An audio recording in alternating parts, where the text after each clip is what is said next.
नमस्कार साथियों, आप सभी का स्वागत है चैनल पर। आज हम यहाँ पर पढ़ने वाले हैं। पहले एक पार्ट हम पढ़ चुके हैं डॉक्टर बच्चन जी। डॉक्टर बच्चन जी ने जो हिंदी साहित्य का दूसरा इतिहास लिखा है, उसमें से जो भी कथन हमारे क्वेश्चन बन करके आते हैं उनको हमें यहाँ पर पढ़ना है। पहले हम भक्ति काल तक पढ़ चुके हैं और आज हमारा जो टॉपिक है वो है रीतिकाल और भारतेंदु काल से संबंधित उनके जो भी कथन हैं, प्रश्न बन सकते हैं, उनको यहाँ पर हम देखने वाले हैं। क्लास आपको पूरी देखनी है, पूरी देखें तभी आपको कुछ फ़ायदा होगा। पसंद आए तो लाइक कर देना और पसंद नहीं आए तो बता भी देना, ठीक है। सब्सक्राइब कर लेना चैनल को और शेयर कर देना। चलते हैं हम अपने फर्स्ट कथन की तरफ। केशव ने अपने युग में, जब हिंदी में काव्य शास्त्र लगभग शून्य था, हिंदी को एक समग्र काव्य शास्त्र दिया। ये केशव के बारे में कहा है। केशव ने अपने युग में, जब हिंदी में काव्य शास्त्र लगभग शून्य था, उस समय हिंदी को एक समग्र काव्य शास्त्र देने का काम किसने किया है? केशव ने दिया है, ऐसा बच्चन जी का कहना है। वे संस्कृत के पंडित थे, क्लासिक पंडित, ठीक है, पूछा जा सकता है। केशव को संस्कृत के पंडित किसने कहा है? तो ये बच्चन सिंह ने कहा है। कबीर, जायसी, सूर और तुलसी, इन चारों को हिंदी के महान कवि बताया गया है बच्चन जी ने, ठीक है। बच्चन जी के द्वारा कबीर, जायसी, सूर और तुलसी, ध्यान रखना है, ये हिंदी के महान कवि बताए हैं। और इनमें से आप जानते हैं जो शुक्ल जी हैं वो कबीर को मतलब एक तरीके से उनका ज़्यादा पक्ष नहीं लेते थे, उनके विरोध में ही कहीं ना कहीं उन्होंने बातें की हैं। कुछ चीज़ें उन्हें नहीं होंगी पसंद, है ना, अपना अपना दृष्टिकोण होता है सबका। तो इसलिए उन्होंने एक त्रिवेणी नाम का ग्रंथ भी लिखा था, लेकिन उसमें उन्होंने सूर, जायसी और तुलसी को लिया था, लेकिन कबीर को नहीं लिया था। रीतिकालीन कवि सचेत रूप से कविता लिख रहे थे जो उनके जीविकोपार्जन से जुड़ी हुई थी, ठीक है। रीतिकालीन कवि सचेत रूप से कविता लिख रहे थे जो उनके जीविकोपार्जन से जुड़ी हुई थी, ये बच्चन जी का कहना है। मैं बार बार आपको इसलिए याद दिला रही हूँ ताकि आपको याद रहे कि ये कथन बच्चन जी का है, ठीक है। भक्ति काल के भक्त कवियों को सीकरी से कोई काम नहीं था। आप जानते हैं जो कुंभन दास जी थे, उन्होंने एक बार अकबर ने जब अपने दरबार में बुलाया था तो उन्होंने कह दिया था कि संतन को कहाँ सीकरी सो काम, है ना, कि संतन को सीकरी से क्या लेना देना है। तो सीकरी मतलब कि दरबार था अकबर का, है ना, फतेहपुर सीकरी में, तो उससे कोई काम नहीं था। पर रीतिकालीन कवियों का सीकरी के बिना सरे ना एकऊ काम, ठीक है, उनका एक भी काम सीकरी के बिना पॉसिबल नहीं था, संभव नहीं था रीतिकालीन कवियों, क्योंकि जो रीतिकालीन कवि थे वो सारे के सारे ही किसी ना किसी राजा के दरबारी कवि थे और उन्हीं के बारे में वो प्रशंसा लिख लिख करके ही अपना जो है फेमस थे एक तरीके से, है ना। तो इसलिए उनका तो बिना सीकरी के काम चल ही नहीं रहा था। सभी इम्पोर्टेंट है यहाँ पर, बहुत बड़े बड़े जो कथन है ना वो बहुत ज़्यादा परीक्षा में पूछे जा रहे हैं। तो आजकल के ट्रेंड को देखते हुए यहाँ पर हम इनको छोड़ना मुझे सही नहीं लगा, तो इसलिए ध्यान से पढ़ें सभी, इनको स्किप ना करें। कवि लोग कविता के सौदागर थे, ठीक है, जो कवि थे वो कविता के सौदागर थे। सौदागरी पूंजीवाद के युग का प्रादुर्भाव हो चुका था। देव ने सुकवि को कविता का सौदागर कहा है, ये ध्यान रखना, देव ने सुकवि को कविता का सौदागर कहा है। इस सौदागर कवि ने भोगीलाल जैसे रईस से लाखन खर्ची रची आखर खरीदे हैं, लाखन खर्ची रची आखर खरीदे हैं। पद्माकर डंके की चोट पर कहते हैं, आखर लगाए लेत लाखन की सामा हो, ठीक है, आखर लगाए लेत लाखन की सामा हो, ये कथन है, थोड़ा याद रख लेना, एक बार आपकी नज़रों के नीचे से निकल जाएंगे तो आपको याद रह जाएंगे पेपर में। भक्ति काल के कवियों ने देश भाषा का प्रयोग भक्ति के प्रचार प्रसार के लिए किया था, कविता करना उनका लक्ष्य नहीं था, ठीक है। भक्ति काल के कवियों ने देश भाषा का जो प्रयोग है वो भक्ति के प्रचार प्रसार के लिए किया, कविता करना उनका लक्ष्य नहीं था, ऐसा बच्चन जी का मानना है। किंतु जो रीतिकालीन कवि थे वो सचेत रूप से कविता लिख रहे थे, उन्होंने अपने को धर्म से लगभग मुक्त कर लिया था, वो किसी भी धर्म से बंधे हुए नहीं थे। व्यंग्यार्थ कौमुदी में पहले लक्ष्य है और बाद में लक्षण, लक्ष्य अंश मूल नया प्रयोग कहा जा सकता है जो परिपाटी विरुद्ध है, लक्षण अंश वृत्ति। शुक्ल जी के विरोध में मत व्यक्त करते समय उन्हें कई बार पढ़ लेना चाहिए, ऐसा बच्चन जी का कहना है कि शुक्ल जी के विरोध में अगर कोई भी हम अपना मत दे रहे हैं, विचार रख रहे हैं, तो हमें पहले उनको अच्छे से पढ़ लेना चाहिए। इनकी प्रखर प्रतिभा ने मानो पद्माकर की प्रतिभा के साथ साथ रीतिबद्ध काव्य कला को पूर्णता पर पहुंचाकर छोड़ दिया। प्रताप शाही के लिए उन्होंने, बच्चन जी ने कथन प्रताप शाही के लिए कहा है, तो ये ध्यान रखना है। इनकी इनकी प्रखर प्रतिभा ने मानो इनकी यानी कि शुक्ल जी की बात हो रही है, शुक्ल जी की प्रखर प्रतिभा की बात हो रही है यहाँ पर, ठीक है। एक मिनट, अच्छा ये प्रताप शाही के लिए कहा है, एक मिनट, ये शुक्ल जी का अलग है, सॉरी भाई, और ये इनका प्रताप शाही के लिए कहा है, अभी तो हमने पढ़ा है ना, मेरा ध्यान एक मिनट के लिए कहीं चला गया था। चलें, प्रताप शाही के लिए उन्होंने एक कथन कहा है तो उसको याद रखना है। छंदों में ना कहीं फालतू शब्द है और ना दूरारूढ़ कल्पना, वाक्य विन्यास में इतनी सफाई बहुत ही कम कवियों में मिलेगी। शुक्ल जी इनको पद्माकर के समकक्ष बड़ा कवि मानते हैं, ठीक है। छंदों में ना तो कहीं पर फालतू शब्द है और ना ही दूर आरूढ़ कल्पना है, वाक्य विन्यास में भी इनकी सफाई बहुत ही कम कवियों में मिलेगी इतनी सफाई। शुक्ल जी इनको पद्माकर के समकक्ष बड़ा कवि मानते हैं, किसको? प्रताप शाही को। राजसभा में बड़प्पन पाने के लिए कुछ ना कुछ पंडिताई जरूरी थी, कविता ना सही रीति ग्रंथ ही सही, असफल कवि आलोचक बन जाता है ना, असफल कवि जो होता है वो आलोचक बन जाता है, ऐसा बच्चन जी कहते हैं। ये छोटे छोटे कथन भी पूछे जा सकते हैं बीच बीच में से, तो थोड़ा इनको ध्यान से पढ़ लीजिएगा, नोट कर लीजिएगा। नहीं भी नोट करना है आपको, इतनी मेहनत नहीं करनी है, तो आप टेलीग्राम चैनल को ज्वाइन कर लेना, वहाँ पर आपको इनकी PDF दे दूंगी मैं, ठीक है। मतीराम का वीरता वर्णन का दस्तूर निभाता है। मतीराम ने जो वीरता वर्णन किया है वो वीरता वर्णन का दस्तूर निभाता है, ना शब्दों में जान है और ना ही अर्थ में सच्चाई, वह शुद्ध प्रशस्ति वाचन है। केवल जो जिसके लिए उन्होंने वीरता का वर्णन किया है केवल उसकी प्रशंसा है और कुछ भी नहीं है। जब हिंदी काव्य नायिका भेद और नक्सिक वर्णन में लगा हुआ था तब भूषण ने इतिहास की उस प्राणवान धारा को पहचाना जो औरंगजेबी अत्याचार के विरुद्ध बह रही थी, ठीक है। तो आप जानते हैं जो भूषण थे वो रीतिकालीन कवि तो हैं, लेकिन उन्होंने उस समय पर रीति ग्रंथ नहीं लिखे थे, उन्होंने बिल्कुल अलग से ही राष्ट्रीय ग्रंथ लिखे थे, एक वीर रस के ग्रंथ उन्होंने लिखे थे जिस समय सब श्रृंगारिक में लगे हुए थे। भूषण ने यदि इसे शिवजी के सामने 52 बार पढ़ा हो तो कोई आश्चर्य नहीं है। युद्ध वर्णन की अपेक्षा वे युद्ध वर्णन की तैयारी का वर्णन अधिक करते हैं, ठीक है। भूषण ने यदि इसे शिवाजी के सामने 52 बार पढ़ा हो, है ना, तो कोई आश्चर्य की बात नहीं है। युद्ध वर्णन की अपेक्षा वे युद्ध वर्णन की तैयारी का वर्णन अधिक करते हैं। अतिशयोक्ति मूलक वर्णन, चाहे वह वीरता का हो या श्रृंगार का, कवियों का हो या फिर युग धर्म का, कवियों का युग धर्म था। वर्णन की प्रणाली पारंपरिक और वीर गाथाओं के मेल से है। वर्णन की जो प्रणाली चल रही थी वो पारंपरिक और वीर गाथाओं के मेल से है, इसी को प्रौढ़ोक्ति सिद्धि भी कहा जाता है। आगे चलते हैं। जहाँ कहीं औरंगजेब और उसके मुसाहिबों का प्रसंग आया है वहाँ कवि खड़ी बोली की छौंक डाल देता है, ठीक है। जहाँ कहीं उनको कुछ ना कुछ औरंगजेब या मुसाहिबों का कोई प्रसंग आता है तो क्या करता है, कवि खड़ी बोली की छौंक डाल देता है उसमें। शिवाजी की बढ़ाई और हमारी लघुताई क्यों, कहत गरव परिवे को पात सहा घर जाइए, ये भूषण जी की पंक्ति है, तो उन्हीं के लिए बोला गया है। प्रगल्भ कवि तथा आचार्य थे। देव और बिहारी को लेकर कभी एक को और कभी दूसरे को बड़ा सिद्ध करने का जो आंदोलन खड़ा किया गया वह यूँ ही नहीं था।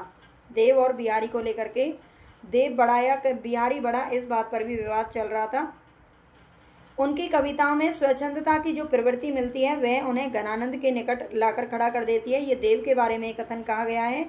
देव का महत्व आचार्य होने में नहीं बल्कि श्रेष्ठ कवि होने में है। देव का महत्व आचार्य होने में नहीं है बल्कि श्रेष्ठ कवि होने में है। जहाँ तहाँ उनमें जो पेचीले मजमून दिखाई पड़ते हैं वे उनके आचार्यत्व के फल हैं। ये देव मादक सौंदर्य के कवि हैं। तो ये देव के बारे में, देव को मादक सौंदर्य का कवि कहा गया है, बच्चन जी के द्वारा, इम्पोर्टेंट है, पूछा जा सकता है। आगे चलते हैं। उसमें रूप, रस, गंध, रंग और अभिजात्य का अद्भुत मेल है। किसमें? देव की बात हो रही है, ठीक है। यहाँ पर ना तो मतीराम का संयम है और ना ही बिहारी का क्लासिकल रूप, ये देव के लिए कहा गया है। भक्तों और संतों का प्रेम ईश्वर के प्रति था, ठीक है। भक्तों और संतों का जो प्रेम था वो ईश्वर के प्रति था। जो तो रीतिकालीन कवियों का प्रेम मनुष्य का मनुष्य के प्रति यानी स्त्री का पुरुष के प्रति और पुरुष का स्त्री के प्रति था, ठीक है। मनुष्य का मनुष्य के प्रति प्रेम था और भक्तों और संतों का प्रेम जो था वो ईश्वर के प्रति था। ये कवि प्रेम को ईश्वरीय धरातल से उतारकर मानवीय धरातल पर ले आए हैं, ठीक है। पहले जो प्रेम था भक्ति काल में, आप जानते हो भक्ति काल का जो प्रेम था वो ईश्वर को पाने की चाह थी और इनमें ऐसा नहीं था। स्वच्छंद काव्यों में प्रेम की साधना बड़ी ही कठिन बताई गई है, तलवार की धार पर दौड़ने की तरह। देव भी कहते हैं प्रेम तो कहत ठाकुर ना ऐठो सुन, बैठो गड़ी गहीरे तऊ बैठो प्रेम सर में। ठीक है, ये ऐसा देव भी बोलते हैं कि प्रेम तो कहत ठाकुर ना ऐठो सुन, बैठो गड़ी गहीरे तो बैठो प्रेम सर में। शास्त्र में केशव की तरह क्लासिकल है तो काव्य में बहुत कुछ घनानंद की तरह स्वच्छंद भी है। ये भी देव के बारे में ही कथन है इनका। शास्त्र में केशव की तरह क्लासिकल है कौन? देव। और काव्य में बहुत कुछ घनानंद की तरह स्वच्छंद है। बिहारी का जो प्रेम है वो क्रीडात्मक है, तो देव का आवेगात्मक प्रेम इन्होंने बताया है। फाग उनका सबसे प्रिय त्योहार है, ये पद्माकर के बारे में कहा है। शिशिर के पाला के विरोध में मसाला जुटाने में जो पद्माकर हैं वो किसी से 19 नहीं बल्कि 20 ही होंगे। पद्माकर की भाषा में बुंदेलखंडी रंग और मैदानी नदी का प्रवाह है। ठीक है, पद्माकर की जो भाषा है उसमें बुंदेलखंडी रंग और मैदानी नदी का प्रवाह है। सामंती जीवन की जितनी विशेषताएं और वैविध्य बिहारी के काव्य में मिलते हैं उतने किसी अन्य की रचनाओं में नहीं मिलते। सत्सई में प्रेम का क्रीडात्मक रूप और श्रृंगार का संयोग पक्ष अत्यंत समारोह पूर्वक चित्रित किया गया है। बिहारी ऐसे अकेले कवि हैं जिन्होंने ग्रामीण संस्कृति के विरुद्ध घृणा की अभिव्यक्ति है। ये बहुत बार पूछा गया है, मोस्ट इम्पोर्टेंट कथन है ये। ठीक है, जो पूछा जाता है कि ऐसे कौन से कवि हैं, 4 नाम आपको दे देगा कि कौन सा कवि है जिसके अंदर या जिनमें ग्रामीण संस्कृति के विरुद्ध घृणा की अभिव्यक्ति है। ठीक है, तो ये बिहारी जी हैं, ऐसा भी पूछा जाता है। और किसने ये कथन कहा है तो ये भी पूछा जा सकता है। बिहारी के लिए जो प्रेम है वो चौगान का खेल है ना। ऐसा बच्चन जी कहते हैं कि जो बिहारी हैं वो प्रेम को चौगान का खेल समझते हैं। न तथाकथित मर्यादा के बांध में उनका जीवन प्रवाह बांधने वाला था और न रीति के बांध में उनकी कविता। जो कुछ उनके जीवन में है वही रचनात्मक स्तर पर कविता में है। वे मन के राजा थे। ये घनानंद के लिए इन्होंने कहा है। ठीक है, घनानंद के लिए कहा है, थोड़ा ध्यान रखना अच्छे से। घनानंद प्रेम की यातना के कवि हैं, है ना। प्रेम की यातना के कवि इन्होंने बताया है। रूप का निरखना एक बात है, निखरना एक बात है ना। निखरना है यहाँ पर, है ना, ख पहले आ जाएगा और बाद में। निखरना एक बात है और देखने पर हर बार नया लगना दूसरी बात है। ठीक है, रूप का निखरना एक बात होती है और अगर हम उसको देखते हैं किसी को और हमें हर बार उसका जो रूप है अलग लगे, बिल्कुल नया लगे, तो वो एक दूसरी बात होती है ना। ये थोड़ा सा बड़ा कथन है लेकिन ज़रूरी भी है, इम्पोर्टेंट है। यदि बिहारी देव और घनानंद के अप्रस्तुतों को एक साथ रख दिया जाए तो कवियों की अपनी विशेषताओं के साथ तत्कालीन युग का अंतर विरोध भी स्पष्ट हो जाता है। बिहारी ने मन की स्थिति को उजागर करने के लिए तुरंग, मृग, मस्त, हाथी आदि अप्रस्तुतों को चुना है, तो देव ने इसी काम के लिए मधुमक्खी, जाल का मीन, पिंजरा की चिड़ी आदि को चुना है। मीन, चालक, चकोर ये घनानंद के यहाँ भी मिलते हैं, पर उनका मन तो न्यारे मीन और चकोर चंदहीन है। तुलसी का चातक दृष्टांतात्मक है तो घनानंद का रचनात्मक है और संवेदनात्मक। बिहारी के अप्रस्तुत सामंती दबदबा व्यक्त करते हैं, देव के उसकी जकड़ और घनानंद के तजन्य वेदना। ये थोड़ा सा एक बार इसको आप पढ़ लेंगे तो थोड़ा बहुत याद आ जाता है जब हम पेपर देते हैं तो। ठीक है, वे कलम ही नहीं मांझते थे, तलवार भी भांजते थे। ठीक है, वे कलम ही नहीं मांझते थे, तलवार भी भांजते थे। वे उमंगी और महामौजियों के महाराज थे। यह तो इस कविता से ही सिद्ध है, ये ठाकुर के बारे में कहा गया है। हिंदी की उर्दू शैली की कविता की शुरुआत रीतिकाल में हुई, पर उस समय हिंदी कविता ब्रज भाषा में लिखी जा रही थी तो उर्दू कविता खड़ी बोली में लिखी जा रही थी। मीर विचारधारा में कबीर के निकट हैं तो भाषा की मिठास में सूर के निकट हैं। मीर के बारे में कहा गया है। आगे चलते हैं। हिंदी के सूफी कवि भी इतने असांप्रदायिक नहीं थे जितने कि मीर थे। हिंदी के जो सूफी कवि थे वो इतने असांप्रदायिक नहीं थे जितने मीर थे। इस अर्थ में मीर जायसी और कुतुबन के आगे थे। वे लोग इस्लाम के घेरे को नहीं तोड़ सके थे जबकि मीर ने उसको तोड़ दिया था। कबीर झपट्टा मार चोट करते हैं तो मीर खिजा खिजा कर रुला रुला कर मारते हैं। ठीक है, कबीर झपट्टा मार चोट करते हैं तो मीर कैसे मारते हैं? खिजा खिजा कर और रुला रुला। भारतेंदु युग। अब हम पढ़ते हैं भारतेंदु युग के बारे में जो भी कथन है इम्पोर्टेंट वो यहाँ पर आपको देखने को मिलेंगे। तो सबसे पहला कथन यहाँ पर आता है कि जिस तरह भक्ति आंदोलन के बारे में प्रश्न उठाया जाता है कि यदि मुसलमान ना आए होते तो भक्ति आंदोलन की लहर ना उठती, उसी प्रकार कहा जाता है कि यदि अंग्रेज नहीं आए होते तो आधुनिक काल भी नहीं आता, ऐतिहासिक प्रक्रिया के तहत उसे आना ही था।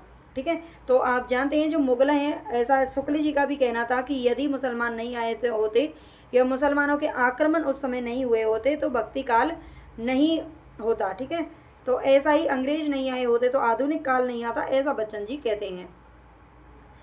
आगे देखते हैं ग्रियर्सन। ग्रियर्सन के बारे में कहते हैं, ग्रियर्सन खड़ी बोली को हिंदी किसी की मातृभाषा नहीं स्वीकार करता है। जो ग्रियर्सन है वो खड़ी बोली को किसी की मातृभाषा नहीं स्वीकार करता। ग्रियर्सन का मानस भी तो उपनिवेशवादियों का ही मानस था। मानस का मतलब है कि मन। जो ग्रियर्सन थे, अब जानते हैं वो भी एक अंग्रेजी थे, यूरोप निवासी थे, लेकिन उन्होंने हिंदी के लिए बहुत कुछ किया, यानी कि हमारे हिंदी साहित्य में उन्हें बहुत इंटरेस्ट था, है ना। उन्होंने ग्रंथ भी लिखा था मॉडर्न वर्नाक्यूलर, है ना। और उपनिवेशवादियों का ही मानस था उसका भी, लेकिन उसे इतना तो मालूम था कि भाषा का आविष्कार नहीं होता, कोई बोली ही विकसित होकर के भाषा का रूप धारण करती है। ये भी बच्चन जी का कथन है, तो थोड़ा याद रख लेना। ग्रियर्सन के बारे में ऐसा कुछ बोलते हैं। लल्लू लाल जी के प्रेम सागर की भाषा कथा वार्ता के अनुरूप है। लल्लू लाल जी ने, आप जानते हैं, एक ग्रंथ लिखा था प्रेम सागर। इसकी भाषा कथा वार्ता के अनुरूप है। इसके शब्द रूप अनिश्चित हैं, भाषा ब्रजी रंजित है, शैली पंडिताऊ है। सदल मिश्र का जो नासिकेतोपाख्यान है उस पर भी ब्रजी और भोजपुरी का प्रभाव है, किंतु सीधे संस्कृत से अनुदित होने के कारण हिंदी की प्रकृति के अनुरूप है। ठीक है, ऐसा इनके बारे में कहा गया है। आप जानते हैं सदल मिश्र और ये सभी, इन्होंने गद्य के आविर्भाव में इनकी कहीं ना कहीं बहुत ज़्यादा भूमिका रही है, योगदान रहा है इन लोगों का। चंद छंद वर्णन की महिमा, ये गंग कवि का क्या है, ग्रंथ है। और आप जानते हैं जो गंग कवि थे वो अकबर के दरबार में रहते थे, है ना, तो अकबर कालीन मानी जाती है। वस्तुतः यह एक जाली ग्रंथ है ना, ये जाली ग्रंथ बता रहे हैं, इसको ध्यान देना। यह पृथ्वीराज रासो को प्रमाणिक सिद्ध करने के लिए लिखा गया था। ठीक है, पृथ्वीराज रासो को भी काफ़ी लोगों ने प्रमाणिक भी माना है, अप्रमाणिक भी माना है, अर्ध प्रमाणिक भी माना है। ठीक है, तो ये पृथ्वीराज रासो को प्रमाणिक सिद्ध करने के लिए लिखा गया था। अगर अभी तक आपने इसका पार्ट 1 नहीं देखा है, ये पार्ट 2 है अभी, है ना। एक और इसमें से पार्ट निकलेगा, अभी हमारे कुछ रह जाएंगे इसमें, क्योंकि काफ़ी लंबी वीडियो बन जाती है, तो इसलिए एक पार्ट हम पढ़ चुके हैं भूमिका आदिकाल का, भक्तिकाल का। उनको आपने नहीं देखा है तो उसकी जो लिंक है मैं कमेंट बॉक्स में डाल दूंगी, उसको आप जरूर देख लेना। ठीक है, अभी 2 दिन पहले ही डाला था, 2-3 दिन पहले। खड़ी बोली गद्य फोर्ट विलियम कॉलेज का चमत्कार नहीं है। जो खड़ी बोली गद्य है वो फोर्ट विलियम कॉलेज का चमत्कार नहीं है, बल्कि इसकी परंपरा पहले से चली आ रही है। ये भी किसका कथन है, बच्चन जी कहते हैं। सच तो यह है कि आरंभिक हिंदी को रूप देने का श्रेय इन 4 गद्यकारों को जाता है, सदासुख लाल, इंशा अल्लाह खान, सदल मिश्र और लल्लू जी लाल। ठीक है, राजा यानी कि राजा शिव प्रसाद सितारे हिंद की बात हो रही है। उन्होंने उस विरोधी परिस्थिति में हिंदी की रक्षा का जो प्रयास किया था वह इतिहास में चिरस्मरणीय रहेगा, यानी कि उसे कभी नहीं भुलाया जा सकता। राजा शिव प्रसाद सितारे हिंद ने हिंदी की रक्षा के लिए काफ़ी योगदान दिया था, यानी कि हिंदी को कहीं ना कहीं एक जो स्थिति में आज है उसमें लाने का प्रयास उन्होंने भी किया था। लगता है कि शुक्ल जी ने कालचक्र देखा ही नहीं था। यह पुस्तक नहीं है बल्कि विभिन्न ऐतिहासिक घटनाओं के कालांकन की सूची है। कालचक्र आप जानते हैं, जो भारतेंदु जी हैं उन्होंने एक पुस्तक लिखी थी कालचक्र। ठीक है, भारतेंदु जी ने लिखी थी ये, और उन्होंने उसमें कहा भी था कि हिंदी नई चाल में डली, है ना, हिंदी नई चाल में डली, और कालचक्र देखा नहीं था शुक्ल जी ने, ऐसा बच्चन जी कह रही हैं। यह पुस्तक नहीं है बल्कि विभिन्न ऐतिहासिक घटनाओं के कालांकन की सूची है। भारतेंदु ने हिंदी नए चाल में ढली लिखा है, ना कि हिंदी नई चाल में ढली। ठीक है, नए चाल में ढली, ये थोड़ा सा नई और नए का अंतर है, यहाँ पर देख लेना ध्यान से। चंद्रिका का प्रकाशन वर्ष 1874 है, 1873 नहीं है। ठीक है, 1873 नहीं है, 1874 है। ये शुक्ल जी के बारे में कहीं ना कहीं ये थोड़ा सा बोलते हैं कि शुक्ल जी ने कालचक्र अगर देखा होता तो उनको इन सब चीज़ों का थोड़ा सा पता होता, है ना। अतः भारतेंदु की दृष्टि में हरिश्चंद्र मैगजीन का प्रकाशन वर्ष ही हिंदी के नए रूप में डलने का वर्ष है। भारतेंदु तथा उनके मंडल के लेखकों की भाषा में जो सजीवता, स्वच्छंदता और उमंग पाई जाती है वह पूर्ववर्ती गद्य लेखकों में नहीं मिलती है। हिंदी निबंधों को ठेठ हिंदी का ठाठ कहा जा सकता है। ठेठ हिंदी का ठाठ निबंधों को किसने कहा है, तो ये बच्चन सिंह का कहना है। आगे है भारतेंदु की सहानुभूति केशव के साथ थी। ठीक है, भारतेंदु की सहानुभूति केशव के साथ थी। भारतेंदु की सहानुभूति केशव के साथ थी। वे सभी धर्मों और संस्कृतियों के मेल जोल से राष्ट्रीय जागरण और एकता पैदा करना चाहते थे। भट्ट जी यानी कि बालकृष्ण भट्ट की बात हो रही है। भट्ट जी और प्रताप नारायण मिश्र भारतेंदु मंडल के सबसे अधिक चमत्कार नक्षत्र थे। ठीक है, बच्चन सिंह ने इन दोनों को सबसे अधिक चमत्कार बताया है, तो ध्यान रखना अच्छे से। भट्ट जी ने यानी कि बालकृष्ण भट्ट जी ने 1872 ईस्वी में हिंदी प्रदीप का संपादन आरंभ किया था। प्रत्येक प्रकार की कठिनाई झेलते हुए भी वे इसे 33 वर्षों तक निकालते रहे। पत्र के मुख पृष्ठ पर छपा रहता था, शुभ सरस देश सने पूरित प्रकट है आनंद भरे। ठीक है, शुभ सरस देश सने पूरित प्रकट है आनंद भरे। ये पंक्तियां वैसे भी इंपॉर्टेंट हैं, पूछ ली जाए कहीं तो ये किस पर लिखा रहता था? पत्र के मुख पृष्ठ पर यानी कि फर्स्ट पेज पर लिखा रहता था। और हिंदी प्रदीप जो पत्रिका थी उसमें वे एक और व्यंग्य विनोदपूर्ण निबंध लिखते थे तो दूसरी ओर विचार प्रधान मनोवैज्ञानिक निबंध लिखते थे। ठीक है, कौन? भट्ट जी। आगे यहाँ पर प्रताप नारायण मिश्र में गांव की सरलता और मस्ती थी। वे पूरे तौर पर स्वच्छंद थे। भारतेंदु के प्रति उनके मन में अत्यधिक उदार था। ठीक है, तो प्रताप नारायण मिश्र का तो आप जानते ही हैं, उन्होंने इस तरह के निबंध रखे थे अपने देहाती शब्दों का, देहाती वाक्यों का और लोकोक्ति का, मुहावरे का, इन सब चीज़ों का अपने जो रचनाएं थी उनमें बहुत ज़्यादा उन्होंने प्रयोग किया था। और आप जानते हैं उनके निबंध तो आँख, नाक, भौं इस तरह के उन्होंने निबंध रखे थे, है ना। खड़ी बोली में जो पहला हिंदी नाटक लिखा गया था वह राजा लक्ष्मण सिंह का शकुंतला नाटक है, जो 1863 ईस्वी में लिखा गया था। यह दुखांत न होकर सुखांत ठहरता है। यह हिंदी का पहला राजनीतिक नाटक है। भारतेंदु का सबसे अधिक जो महत्वपूर्ण नाटक है वो अंधेर नगरी बताया जा रहा है। किसके द्वारा? बच्चन जी के द्वारा। यदि भारत दुर्दशा पहला राजनीतिक नाटक है तो अंधेर नगरी पहला आधुनिक नाटक है। ठीक है, एक मिनट इसको थोड़ा सा दोबारा देख लीजिए, ये क्या कह रहा है। वह राजा लक्ष्मण सिंह का यहाँ शकुंतला नाटक की बात हो रही है। ठीक है, यह दुखांत न होकर सुखांत ठहरता है हिंदी का पहला राजनीतिक नाटक है। भारतेंदु का सबसे अधिक महत्वपूर्ण नाटक अंधेर नगरी है। एक सेकंड, यदि भारत दुर्दशा, ये भारत दुर्दशा की ही बात हो रही है बेटा, है ना, ये भारत दुर्दशा की ही बात हो रही है। थोड़ा सा यहाँ शायद मिसप्रिंट रह गया। भारत दुर्दशा को हिंदी का पहला राजनीतिक नाटक माना गया है। ठीक है, राजनीतिक नाटक। अगर वैसे हम बात करें कि हिंदी का पहला नाटक कौन सा माना जाता है तो वो नहुस को माना जाता है, जो कि भारतेंदु जी के पिता ने लिखा था।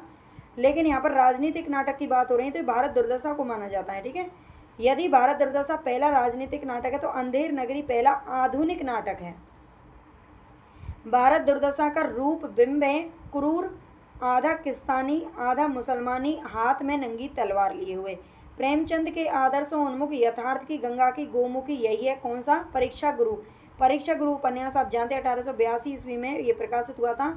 और ये है किसका? तो ये लाला श्रीनिवास दास जी का है।